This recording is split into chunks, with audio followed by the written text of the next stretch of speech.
बिस्मिल्लाहिर्रहमानिर्रहीम अस्सलाम वालेकुम। आप मेरा यूट्यूब चैनल देख रहे हैं। Welcome to my YouTube channel. FPSC में एसएससी की जॉब्स अनाउंस हुई हैं 17 स्केल की। इसमें अप्लाई करने की आखिरी तारीख 22 जुलाई 2024 है।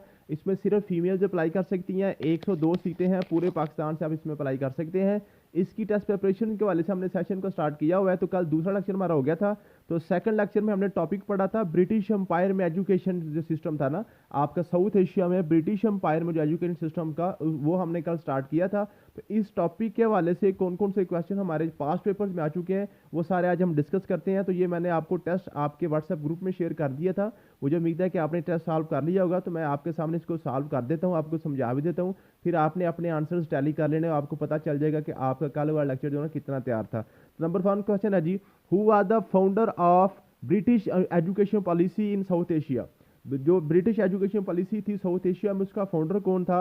Lord Macaulay, Charles Grant, Thomas विबिक्टन और लॉर्ड कुर्जन। तो आपको पता है जो जो एजुकेशन पॉलिसी थी साउथ एशिया में उसका जनाब फाउंडर था चार्ल्स ग्रांट। चार्ल्स ग्रांट, ठीक है जी। नेक्स्ट आपके पास क्वेश्चन है जी, what significant education policy document was released in 1835। 1835 में कौन सा डॉक्यूमेंट रिलीज हुआ था? तो आपको पता है आपने 3-4 डेट्स याद करनी है, 1813 की, 1835 की और 1854 की। 1854 की ये आपने 3 डेट्स आपने अच्छे तरीके से याद करनी होती हैं। 1813 को आपका इंडियन एक्ट आया था, ठीक है जी, आपके पास चार्टर एक्ट आया था। 1835 में आपके पास लॉर्ड मेकाले की रिपोर्ट आई थी। 1854 में आपके पास जो वुड डिस्पैच रिपोर्ट आई थी, ठीक है। तो 1835 में फिर क्या हो गया जी, आपके पास है जी, ये है जी जो ना आपके पास Lord Macaulay report, Lord Macaulay report, ठीक है जी, समझ आ गई है। नेक्स्ट आपके पास है जी, when was the Wood Dispatch released. Wood Dispatch जो है वो आपके पास 1854 में रिलीज हुई थी। 1854 में रिलीज हुई थी आपके पास वुड डिस्पैच रिपोर्ट। नेक्स्ट आपके पास है जी, what was the focus of clause 43 added to the charter Act 1813।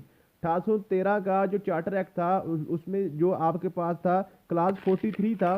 Class 43 किसके हवाले से जनाब ऐड की गई थी? आपको पता है क्लास 43 एजुकेशन के हवाले से थी। इसके क्या क्या मकासद थे? Revival of ancient literature, introduction of scientific knowledge, promotion of English language and literature, all of above. तो आपको पता है ये तीनों काम ही इसमें हुए थे 43 क्लास में। तो ये ऑल ऑफ अबव इसका करेक्ट आंसर था। नेक्स्ट आपके पास क्वेश्चन है जी, क्वेश्चन नंबर 5 है, how much money was authorised by the charter act of 1813 for educational purpose annually. Educational purpose के लिए जनाब चार्टर एक्ट में कितने पैसे खर्च करने की इजाजत दी गई थी? तो वो अलाउ किया गया था 1 लाख रुपीज़, ठीक है जी, 1 लाख रुपया एनुअल इसमें इस्तेमाल करने की इजाज़त दी गई थी। नेक्स्ट है जी, in which year was the Kolkata Vidyalaya education institute raise to the level of college. जनाब कोलकाता विद्यालय जो एजुकेशन इंस्टीट्यूट था उसको कॉलेज का दर्जा कब मिला था? तो ये 1819 में मिला था। 1819 में, 1816 में ये बना था और 1819 में इसको क्या मिल गया था? दर्जा मिल गया था कॉलेज का। नेक्स्ट है जी, which medium of instruction was use in the first government college in South Asia. जो आपके पास है जी, जो फर्स्ट गवर्नमेंट कॉलेज था साउथ एशिया में उसके जनाब मीडियम इंस्ट्रक्शन क्या था? वो इंग्लिश थी, इंग्लिश, ठीक है जी।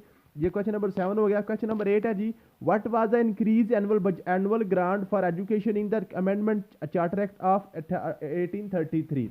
1833 में जनाब चार्टर एक्ट को अमेंडमेंट की गई थी 1813 को वाले को।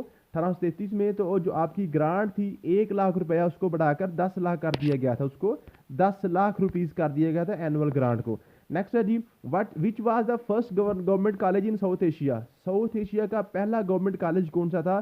Kolkata Vidyalaya education institute, Bombay education society, Indian education commission और मद्रास यूनिवर्सिटी। तो आपको पता है जो आपका साउथ एशिया का सबसे पहला गवर्नमेंट कॉलेज था वो था जी कोलकाता विद्यालय एजुकेशन इंस्टीट्यूट, ठीक है जी, 1819 में बना था। नेक्स्ट आपके पास क्वेश्चन है जी, when was the mass education community committee set up. Mass education committee जो ना 1823 में बनी थी, 1823 में बनाई गई थी। नेक्स्ट आपके पास क्वेश्चन है जी, what was the medium belief by governor of Bengal regarding education. जो गवर्नर ऑफ बंगाल था उसका एजुकेशन के हवाले से क्या बिलीफ था? उसका बिलीफ था जनाब education should be confined to the upper class, education should be for all classes, education should focus on vocational training, education should be in native languages. तो आपको पता है जो गवर्नर ऑफ बंगाल था उसका जनाब नजरिया था कि education should be confined to upper class, जो ना सिर्फ अशराफिया को ही एजुकेशन हासिल करने का हक है। What was the company sole aim regarding education regarding to.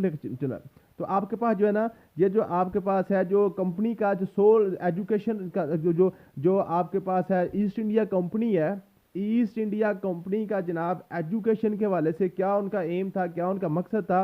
Promote cultural exchange, prepare people to serve the East India company, develop scientific knowledge, revive ancient literature. तो आपको पता है prepare people to serve the East India company. उन्होंने कहा था इतनी की सिर्फ इनको जनाब इसको एजुकेशन देंगे, सिर्फ क्लर्क्स वगैरह पर भर्ती हो सकें, ठीक है जी। उसके बाद विच एजुकेशन इंस्टीट्यूट वाज सेटअप इन 1819, 1819 में कौन सा इंस्टीट्यूट सेटअप किया गया था?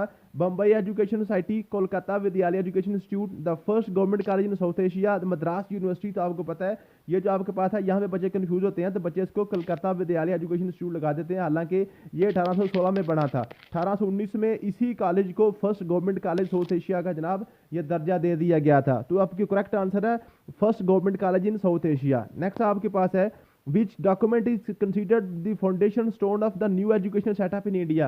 न्यू एजुकेशन इंडिया का जो एजुकेशन सेटअप था उसमें जनाब जो है ना, जो फाउंडेशन स्टोन कहते हैं जी, चार्टर एक्ट 1813, 1813 के चार्टर एक्ट को कहते हैं।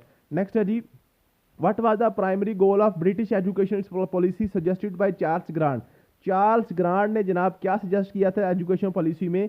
Revival of oriental learning, spread of English language and literature, development of vocational training, promotion of native languages. तो आपको पता है उसने कहा था spread of English language and literature. वो कहता है सिर्फ इंग्लिश लैंग्वेज को ही प्रमोट किया जाए, बाकी किसी किस्म की कोई नॉलेज, कोई एजुकेशन देने की लोगों को ज़रूरत नहीं है। थैंक यू सो मच, मिलते हैं नेक्स्ट वीडियो में। अल्लाह हाफिज़।